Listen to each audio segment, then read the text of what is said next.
Hello, my name is Source Decay. I'm a noob to shmups. I really only just got into them a few months ago, and since then I've been working towards my first 1cc on any difficulty on a number of games. I finally recently achieved that with Shining Shooting Star, and so I wanted to share that here. I also wanted to provide a breakdown of how I did it. There are thousands of superplay videos across YouTube of various shmups, and while they're fun to watch, they don't provide a whole lot of useful insight to new players like myself when it comes to simple survival play. I wanted to provide a perspective here that is, at least as far as I've seen, very underrepresented when it comes to shmups, and explain my reasoning for certain decisions I made in my first 1cc, whether they were right or wrong, so that other newer players might learn quicker and hopefully not get hung up on more advanced techniques and approaches that superplay videos might advertise, and which newer players might find difficult to replicate. Instead, we're going to look at this admittedly very sloppy, very noobish 1cc on normal difficulty in the hopes that by doing so, newer players may get some insight and help as they try to pursue their own first few 1cc's. So before we get started with the run and the breakdown, let's just take a quick look at the mechanics of the game, as understanding them will help you to understand some of the decisions I made as I went along. So first, in the lower left corner here, we have a gauge that slowly fills as you collect point items. It can be one of three colors, either blue, red, or green, and once the gauge is completely full, a border activates around your character for 7 seconds. You'll see that in just a second. So a blue border, it can be either one of those three colors, blue, red, or green, and depending on the color of the border, you'll get different advantages while it's active. So blue border will attract all items to yourself, regardless of where you are on the screen. A red border will increase your damage output, and a green border gives you a free hit. The color of the border is dependent on the color of the last star fragment you collected. So star fragments appear when you kill larger fairy enemies, and they also appear in between mid-boss and final boss shot patterns, like you just saw right there. They fall from the top of the screen and change color depending on where they are on the screen. So near the top, they're going to be blue, in the middle, red, and at the bottom, green. Besides determining the color of your gauge, though, collecting these stars also does some other things. For one, if you collect a star, it will fill up a whole section of your gauge at once. And if you look to the right here, you'll also see a couple other gauges which these star pieces fill. The red gauge fills as you collect red stars, and the number to the right here indicates how many star pieces you need to collect to fill the next section. So, as you see here, I currently have 2 star pieces out of 5. I just got a third, and once I collect 5, that star piece will fill up. In this particular example, the red stars are ultimately, they represent lives, so collecting red star pieces increases the number of lives you have. And in fact, this is the only way really to increase your life count in this game. There are a few places where enemies drop 1-ups, but unlike in other Touhou games, there's no way to get lives purely from score. Similarly, collecting green stars increases your bomb count as shown here, and then collecting blue stars increases the max number of points you receive per scorecard collected throughout the game. Depending on what you're going for, then, what color star piece you decide to focus on collecting can have a large impact on how your game unfolds. As usual with Touhou games, there are 2 other types of items to collect: red P cards and blue cards. The red cards increase your shot strength, and that is represented here by this. It's going to be some number out of 4, with 4 being the highest. It can be 1 to 4. And then the blue cards you collect give you score. Moving above the point of collection line, which is indicated right as the game starts, pulls your cards to your character no matter where they are on screen. And unlike in some older Touhou games, you don't need to be at full power mode for this to work. You can take advantage of this from the very beginning.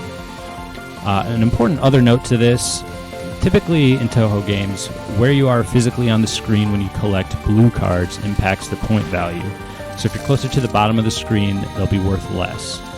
This means that if you move above the point of collection line and then back below it before all the cards have flown into your character, you won't get the full score for those cards. But that's not the case in this game. And here, if you move above the POC line, you'll get full score for all cards collected in this way, no matter where you are on the screen when the cards physically touch you. Although it doesn't really factor into my play in the run we're about to look at. If you ever decide you want to score run this game, just keep that in mind, because it can impact your strategy for collecting scorecards. So now that we have all that sorted and looked at, let's take a look at the actual run. Okay, so let's take a look at the actual run here, and I'll just provide some commentary as we go along. Can't promise I'll be talking the entire time, but we'll see how it goes. So first thing you may notice is I chose Sanae as my character. And I don't know why. I haven't seen a whole lot of Sanae runs on YouTube. Maybe I'm just not looking hard enough. But people typically seem to choose Reimu or the other girl, the one that we were looking at in the intro portion of the video. And honestly, I don't know why, but as I was practicing this game and playing it, Sanae was the one I always did the best with, even though her shot is not really the best in terms of spread. She may be more powerful than some of the others, but like with Reimu, for example, you get that nice homing element that there's nothing like that with Sanae. So yeah, just something to point out is that this is a Sanae run. And you'll notice as we go along that I'm focusing heavily on collecting red stars. The reason for this is that I want those extra lives. I want them because I know that as the game goes along, near the end, it does get relatively tough, and I'm probably going to need those extra resources as much as possible. So red is what I focus on collecting for like 4/5 of this game, probably, because I want those extra lives. Another important thing to note that I didn't touch on in the intro is that when you're collecting extra lives, you see the gauge to the right that fills up with the extra lives. Every time you get an extra life, the number of star fragments needed to get to the next life increases. Unlike bombs, which are every 4 green stars you collect, you'll get a new bomb. Not the case with the extra lives. It goes up each time. So just keep that in mind as we go along. I'm not talking too much about this first level, the specifics of this, because it's pretty rote. It's pretty simple. The boss isn't really that challenging at all, especially considering, played against her so much. The only part that can be kind of tricky and you kind of have to pay attention to are these parts where the bullets kind of just float around. They slow down as they get near you, and that can kind of throw you off if you're not careful. But for the most part, this first level is very simple, very straightforward. Nothing real strategic going on here. It's all just collecting red stars and making sure that I'm doing the best I can to do that. That's what I'm mainly focusing on the first level or two. Likewise, second level is also pretty simple for the most part. Again, the strategy is just collect as many red stars as possible. You see I just got an extra life there. And just out of habit, I always try to get, go above the POC line whenever I can to get all the points, but I'm not really going for score here, so score isn't super important to me, but it's just a good habit to get into if you ever do want to get into, going for high score in Touhou games. It's all so far pretty simple, straightforward stuff. I will also note this, not really related to the level at all, but I've only played Embodiment of Scarlet Devil and Perfect Cherry Blossom besides this Touhou game. And this is a fan-created Touhou game, so it's not made by Zune, but I think this is probably my favorite of the ones that the three that I've played so far. I just love the patterns. I love the graphics and the music in this the best. And I also think it's probably the easiest one of those three anyway. It's just a good one to ease your feet into. The patterns aren't crazy hard, but they're still challenging enough to take some time to get used to and memorize. This is not a particularly difficult pattern there, but at least at first it gave me a little trouble, but I figured it out pretty quickly. So this is all to say, if you're thinking of getting into Touhou games and you don't know where to start, there's not really necessarily a great place to start. You just kind of got to dive in, but I would recommend this is probably one of the best places to start just because the difficulty level is a bit more forgiving than in other Touhou games.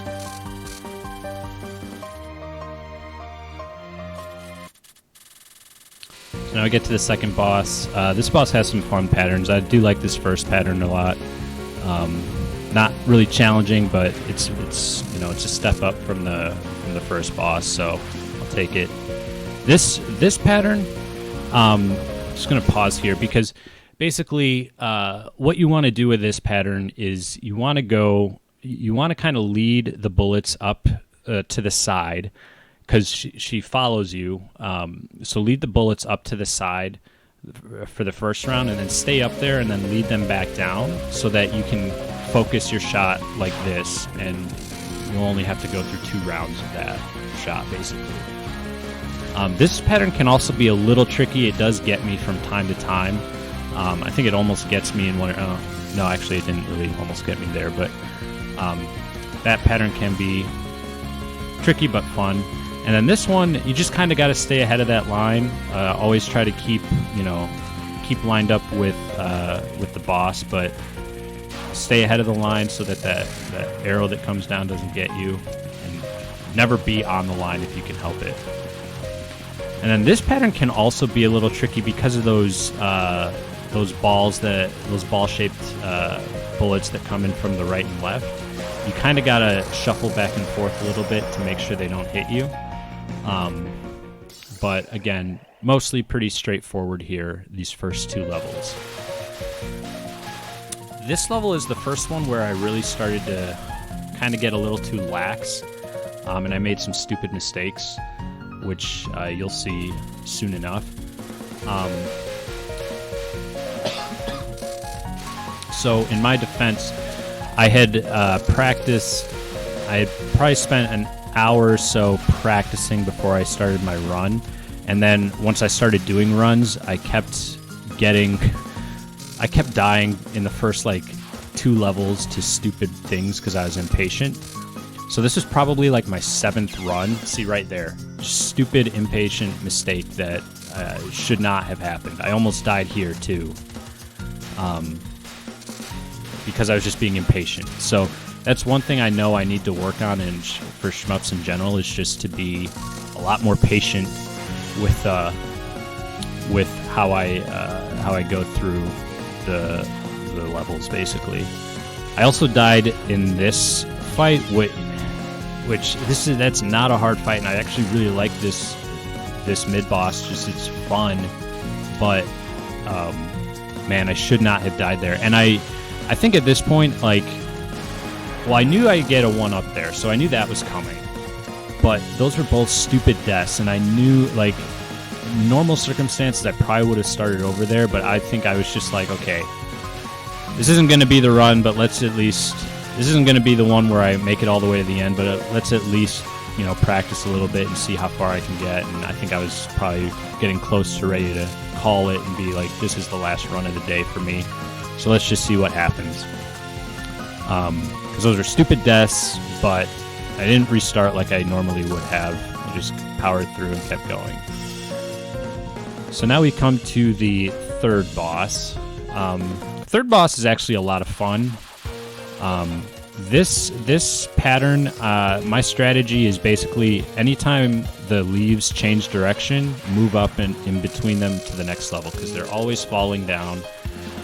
So you want to kind of be cognizant of that. This pattern, I'm going to pause here.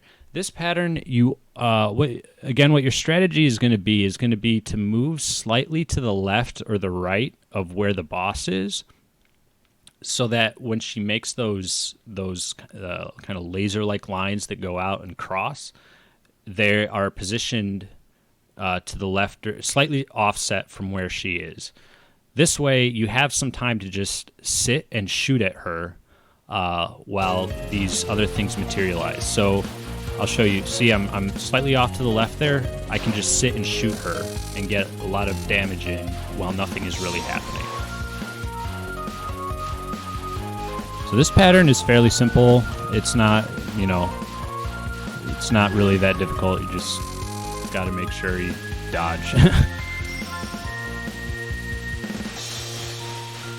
So this one, just again, just kind of stay centered and watch out for the falling bullets. Another simple leaf pattern. These patterns aren't that hard. They're pretty straightforward. And this is this one can be a little tricky. You just kind of gotta stare at your character and make sure you're staying out of the way. There's it has a very RNG feel about it, so it's hard to kind of give any general strategy other than stay near the bottom and just look out and pay attention, basically. So going into the 4th level, so I'm going to pause here. So I'm going into the 4th level. I have 5 lives, which is not bad. I could have 7, but I lost those 2 lives in the 3rd level, unfortunately. But 5 is actually pretty decent for starting this level, so I'm feeling pretty good at this point. Now, the very start of the 4th level, what you have to do is you have to go to the right and just focus the fairy that comes in, and then go to the left and focus the fairy, and then go to the right like I'm doing here and focus this fairy. You got to do that 4 times. And if you kill them fast enough, their cards will disappear, and it won't be that difficult to dodge. So this part took me a while to figure out. So I'm going to pause again. You see here these laser lines which kind of spin around. It doesn't look too bad until these guys start coming in. My strategy is to position myself horizontally between the falling bullets, and then once I'm sure I'm in between 2 streams of bullets, to just go up. Just go straight up. That way, you're going to be in between the bullets that are falling, and you're going to be able to dodge that laser that's coming behind you. If you try to curve your way up to the right, it can get really tricky, and it's so much harder to dodge that way. So that's my strategy for this part. And then just focus, and then same thing over here. Same exact thing. Focus that guy. That was stupid. That was I wanted the red, and that's another thing I need to be careful of, is I often put myself in danger to get the star pieces, and it's not worth it. And I haven't quite drilled that into my brain. Alright, so this part, just be careful of those lasers. You kind of gotta be quick. As soon as they disappear, you're gonna have to get out of the way of that stream. And then this is just... Now this part, just stay still. Don't move, and the bullets will go all around you. You got nothing to worry about. Looks a lot scarier than it is, although in harder difficulty settings, you have to move, but in normal you don't have to. So this part is mainly just stay kind of in the center and stay as close as you can to the center, and just focus on the fairies that appear in the middle at the top. It'll be golden. It's not that bad.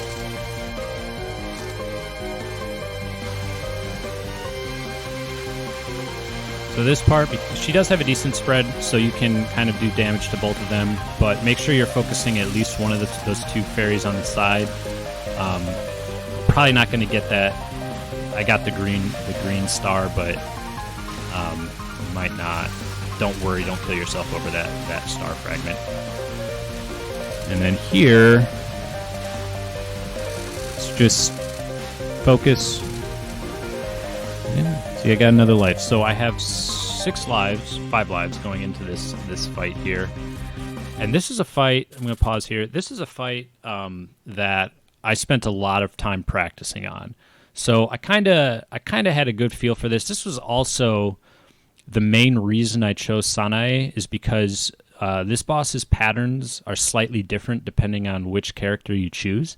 And Sanae has what I think is probably the easiest pattern for this boss. So given that I was going for a 1cc, I didn't care about, making it fancy or anything. I just wanted to kind of the easiest path to the end. This was the main reason I chose Sanae, is because this boss's patterns are a bit easier with her, I feel. This first pattern is not hard at all. It's just these triad bullets kind of joining together. So just pretty simple dodging. This part is also fairly easy.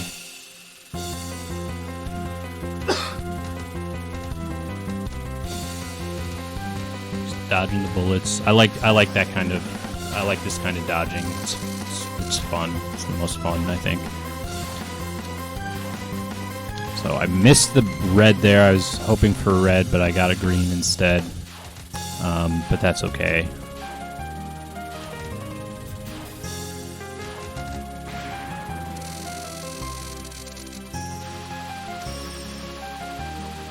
More dodging. This is the stuff I like. I like this kind of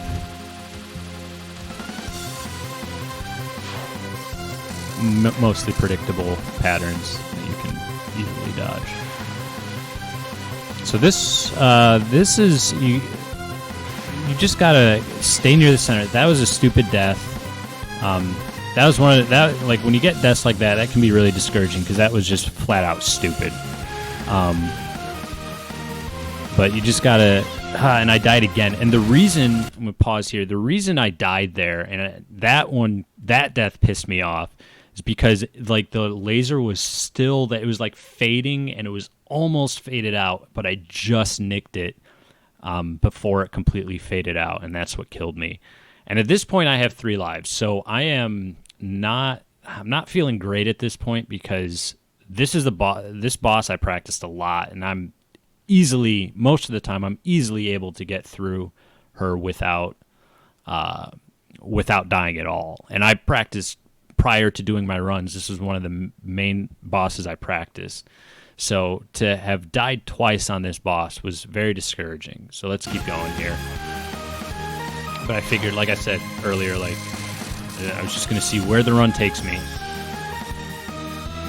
And now I have, this is just a survival part, so I can't damage the boss, which is unfortunate because I have that red border, which gives me extra damage. But I can't damage the boss there, so that was kind of a waste of a border. But what can you do? So this part is just survival. You got to survive. I think it's 30 seconds in total. And this is one of the reasons that I chose Sanae, is because this is so easy, so basic. Other survival portions for other characters are a bit more challenging. And then this is also a survival pattern. So it's just keep out of the way of the lasers. And also I'm going to point out, although I didn't do it too well here, but it ended up being okay. You want to, I'm going to pause. You want to, for this portion, you want to make your way to this area here, which I'm highlighting. You want to make your way there, so kind of back off from the boss, kind of stay back, because and I'll show you why. And it's I didn't get to where I wanted to be, but it ended up being okay. But this pattern can be tricky. The last 3 patterns can be a little tricky. But if you back up to this area, you'll find it a bit easier. So let's take a look here. So I got real lucky there. I don't know how I survived that. That one's pretty straightforward. But here, you'll see I got lucky again. But that there's that area there that is super easy, and that's kind of where you want to find yourself, because it's where the most space is. Okay, so stage 5 with 3 lives. Again, I'm not feeling great at this point. It's going to be a struggle. Stage 5 isn't actually that bad, and there are a lot of opportunities to collect star pieces here, which is a good thing, because I need resources of any kind at this point. I'm hoping for at least one more life. When you see I'm going for the red star piece there, because I want to. I know there are a lot of star pieces here. I know I have the opportunity to get at least one more life through the star pieces. But it's tough. So I love this pattern. I died to it, but I still love it. It's so much fun, just back and forth, back and forth. I can usually get through that without dying, but I lost there. This one is tough. I feel like I got really lucky.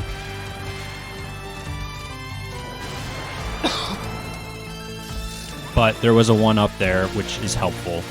Definitely, always helpful. The patterns in the level here are not that bad, honestly. For the 5th level, they're not nearly as bad as you would think. But again, that might just be because I practiced this level a lot, so I kind of got used to it.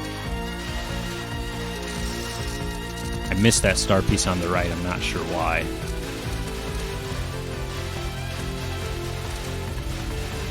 So this part would be tricky in past runs. For some reason, this part I always had to bomb my way through that, but I didn't this time, and that was good.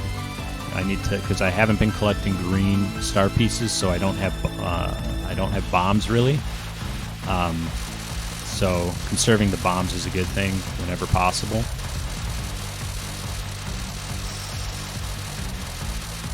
So this is basically just free points. Nothing too challenging about that, except for that where I should not have died there. That was me getting greedy and, again, impatient. But I'm 1 star piece away from an extra life. And, okay, I'm going to pause here. This boss, I practiced this boss a ton before my runs, even more than the 4th boss. I practiced her until I could get through her flawlessly. So at this point, I'm thinking, okay, I know what I'm in for here. I know I can do this. I basically have 3 lives. If I can get through this boss with all 3 lives, I have a shot at getting to the final boss. Not sure if I can win, but I have a shot at getting to the final boss. So I was feeling okay going into this boss fight. So let's continue. Let's take a look. This first pattern is pretty nasty. But I practiced this pattern. I have a strategy for it where it's just that exact motion that you're seeing me do right there. That was basically rote. Like I knew how to get through that, and I did. So it's one of the harder patterns. But this pattern is also tough. I practiced that a lot, and I got through it, thankfully. But that pattern, those crossing circles, just one of the toughest patterns in shoot 'em ups in general to get used to. So this pattern's fun, not that difficult. Those big green circles look scary, but their hitbox is a lot smaller than it looks, so it's fairly simple to get through those. Now I gotta pause here and explain what goes on here, because this pattern, or this part is tricky. In practice, I would, because you start whenever you practice a boss, you start with an empty gauge, and so you fill it up. And the way you practice with the basically every time you practice a boss, you're going to collect the same star pieces at the same time, roughly. You're going to usually fill up the gauge at the same rate each time. So I had gotten used to, at this point, having a border activate right as this part of the fight started, which, as you know, I would have gone for a red border, so that means my power would have been up, right? So I would have been had more shot power. when that happens, it's super easy to kill these things. This one to the right, I could kill it before it shoots anything off. Unfortunately, when I actually got to this boss in my actual run, I didn't have that border. So the way I had practiced this part of the fight was not going to work. And I'll you'll see. So these things follow you, they home in on you, and they shoot you. And at this point, I can, if it had been the same way, I'm going to pause again. If it had been the same way as in practice, I could get through that without bombing. But I just wasn't prepared. I didn't practice that part right, I guess. And as a result, I had to bomb. But I'd rather bomb than lose a life, so I was okay with that. I kind of knew that was a possibility of happening, and so I was prepared to sacrifice a bomb there. So it wasn't a huge deal, but still. And at this point, I don't know that I really had a choice there, but I did get green star piece because I needed to start collecting bombs. It was 16 more star pieces to get a new life. Probably not going to happen. So I was focusing on green stars at this point. Oh, maybe not. So this part of the fight can be tricky. You kind of got to lead those yellow shots off to the side so you can stay in the middle while they're shooting and get shots in on the boss. I'm honestly not sure why I was continuing to collect red star pieces at this point. I should have focused on getting green ones, I think, but whatever. This part's fun. You just kind of gotta, if you stay in the middle, you don't have to do too much movement to dodge. This would also be a good point to talk about why, generally, I'm just going to pause real quick because I meant to mention this earlier, but generally, when you're playing shmups of any kind, generally, you want to stay near the bottom but not at the bottom. So there's kind of a window here, which I'll draw, which is kind of the best place to position yourself. You don't want to stay along the bottom border most of the time. There are a few instances, and I'll show you one that's coming up in a bit, where, not in this fight, but later on, where it is actually where you want to be. But generally, you want to be slightly above the bottom border and kind of stay within this little window. This gives you the opportunity to maneuver in any direction. When you're at the bottom, you can't move down, and it can be moving down can be a very good thing to be able to do a lot of the time. So it can be very tempting to stay at the bottom of the screen, but that's generally not the best place to be. Kind of want to be up a little bit so you have more movement options. So just wanted to point that out here. I meant to do that earlier. So okay. So this fight, you see that card, I'm pausing again. You see those cards that came out, and then they disappeared and then they reappeared. So what you want to do there is when they come out and they disappear, you want to move up so that you're past them when they reappear, because otherwise they'll get you, almost guaranteed. And the rest of this pattern is just dodging minor dodges to the left and right. It's very simple. And then this part can be a little tricky, but you just kind of gotta stay near the center so you're doing the most damage to the boss, and just pay attention. And it's pretty simple. So I got through this boss without dying, which again I knew I could do, but here you see I'm starting to collect green. I know I need the bombs. So I'm going into the last stage with 3 lives. The stage itself is not that difficult, so I'm more worried about, can I actually get through the boss fight with 3 lives? And I'm not feeling too confident about that, but I'm like, hey, I'm here, I'll give it a shot. And I just needed to start collecting as many bombs as possible, because I knew that was probably going to be how I was going to get through the final fight was by bombing. So the stage is not... Honestly, the stages are typically not the difficult part in this game. It's more the bosses that give the most challenge, and that's the case here. This is a fun stage. I really do like it, actually. And on a normal, it's not too bad.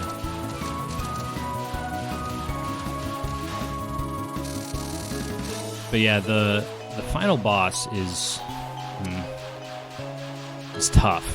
I had worked my way, I think in practice, when I did this run, I had worked my way down from not being able to beat the boss in 10 lives to I can't remember what the final count was, but I don't think it was as low as 3. I think I maybe gotten down to like 5 lives. I didn't able to beat the boss. So, I mean, I was feeling like, okay, we'll see.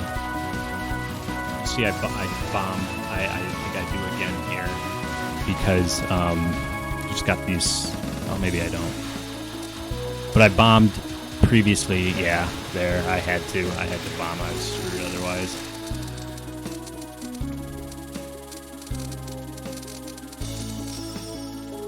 And then this is the last part of the actual stage, just dodging these falling stars, which is pretty simple. Those white, those lighter ones coming in from the top, they don't hurt you. So it's just these other ones. So, all right. So I made it to the final boss with 3 lives. I said before that there was a time when there are occasionally times when you want to be at the bottom. This is one of them. You want to be as close to the bottom as possible. This first pattern is nasty. You have to. It takes so much focus. Half the time I would practice, I would not make it through this part without dying. Somehow I did there, but you want to stay close to it. You want to stay at the bottom for that to give you the most time to react, basically. This part isn't too bad. This part is tricky because it's so RNG-ish, and I somehow made it. I had to, again, in practice, I normally bomb that, but I was able to make it through without doing so here. So this pattern isn't too bad. It's not as bad as the first one. Just you gotta kind of be in the zone, but I was there, so no problems. Now this part I would always forget about, and it would always kill me. But basically, what you want to do is just move slightly to the left or right as soon as those lasers appear, and then they'll go off and miss you. So again, some more pretty easy patterns here. This isn't too bad. This part sucks. Okay, it doesn't look bad, and right now it's not. But then they start throwing these stars from the left and the right at you, and it's just like, I had to bomb. That one I rarely am. I don't know if I've ever gotten through that without bombing. That is difficult. This part is also tricky. I made it through that fine, and then here I died. And I'd practiced that a lot. I had gotten good at that, and I'm kind of disappointed with myself for dying there because I had made it through before without dying there. I think I die here too. This pattern is usually doesn't catch me, but for some reason it did there, and yeah. So I'm down to I've got 1 life left. This is simple, just stay in the middle. Boom. Okay, now this part can suck. This first part this is another survival piece, so I'm not bothering shooting. But this part, you gotta just. This is the worst pattern. Okay, I'm gonna pause. What happens here? Each pattern is slightly different as to how the stars move after they're shot out. So the way the yellow works is they all collapse in on wherever you are. So you got to wait for them to start moving and then move out of the way. And it's like they kind of do this like crisscross thing. So you can't move down or really up. You have to just move to the side and hope and pray that they miss you. But see, yeah, they got me. But luckily, here's one thing. I'm pausing again. So you if you've never played Touhou, you may not know this, but there is a very, very small window of time after you get hit where you can use a bomb.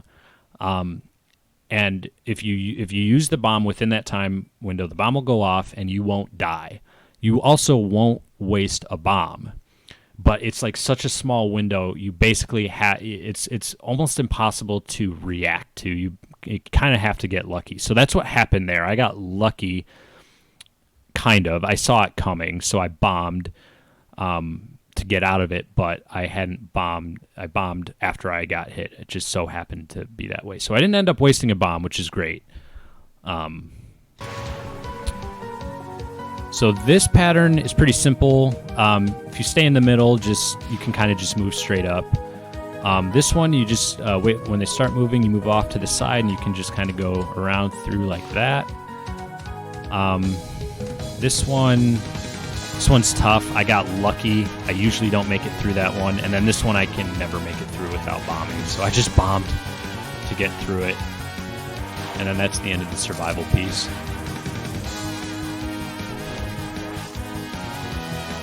So this part isn't too bad. So again, just kind of staying mostly in the middle. And this is a similar kind of thing. You can stay mostly in the middle. Just got to be careful for those small stars. They can screw you. This pattern, I never have gotten through without bombing, except here. Somehow I was in the zone at this point, and like I'd never been able to do that pattern without bombing, and there it was, and that was huge. And then this is the last part, and I knew at this point that I had it in the bag. I had a life to burn and several bombs, so I died there, but I basically at this point I knew I was going to win. I bombed just to be on the safe side, and then the rest was simple. This is actually a pretty simple pattern most of the time. I shouldn't have had to bomb there, but I shouldn't have died there either. But hey, I got through it. So there you have it. That is the end. I'm very happy to have finally gotten my first 1cc. I've been working on it for quite a while, so it felt really good to finally get there. Finally 1cc something. I had set a goal to do so before the end of the year, and I was able to do that. So I'm very proud of myself for that. Hopefully you enjoyed this. Hopefully you know, watching this breakdown kind of gave you some insight and maybe encouraged you a little, especially if you're a newbie that's kind of stuck in the same place I was. I would say give Shining Shooting Star a try. It's a great beginner shmup. It's challenging, but it definitely has this feeling that this is I can do this, and it's just fun. I mean, ultimately, at the end of the day, it's just a fun game. So it's free. It's available for free legally. I'll put the link in the description. It does take some finagling, so I'll provide also a link to how to get this to run on your PC, because it's not in English, so there's some translation stuff you got to do, some other programs you got to download to get it to run, but it's definitely worth it. Thank you very much for watching. If you did make it all the way through, I really appreciate it. Hopefully I'll have some more games coming up in the coming months, and some more commentary as well. All right. Thank you.